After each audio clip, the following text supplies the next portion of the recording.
हुआ है हसन नसरल्ला, डरा हुआ है लेबनान का हिजबुल्लाह संगठन। नसरल्ला को मार डालेगा इजराइल।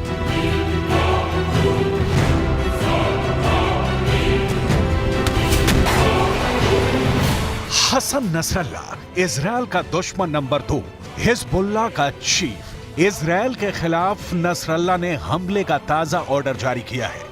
इस ऑर्डर के बाद हिजबुल्लाह के लड़ाकों ने इजराइल पर 60 रॉकेट दागे हैं।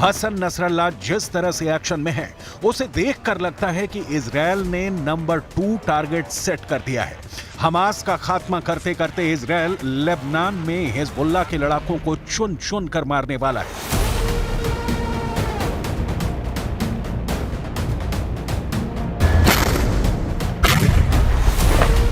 नसरल्ला खुल्लम खुल्ला इजराइल की ताकत को चैलेंज कर रहा है, बदला लेने की धमकी दे रहा है। जी, बदला उस हमास के नेता के मारे जाने की जो लेबनान में छिपकर बैठा था।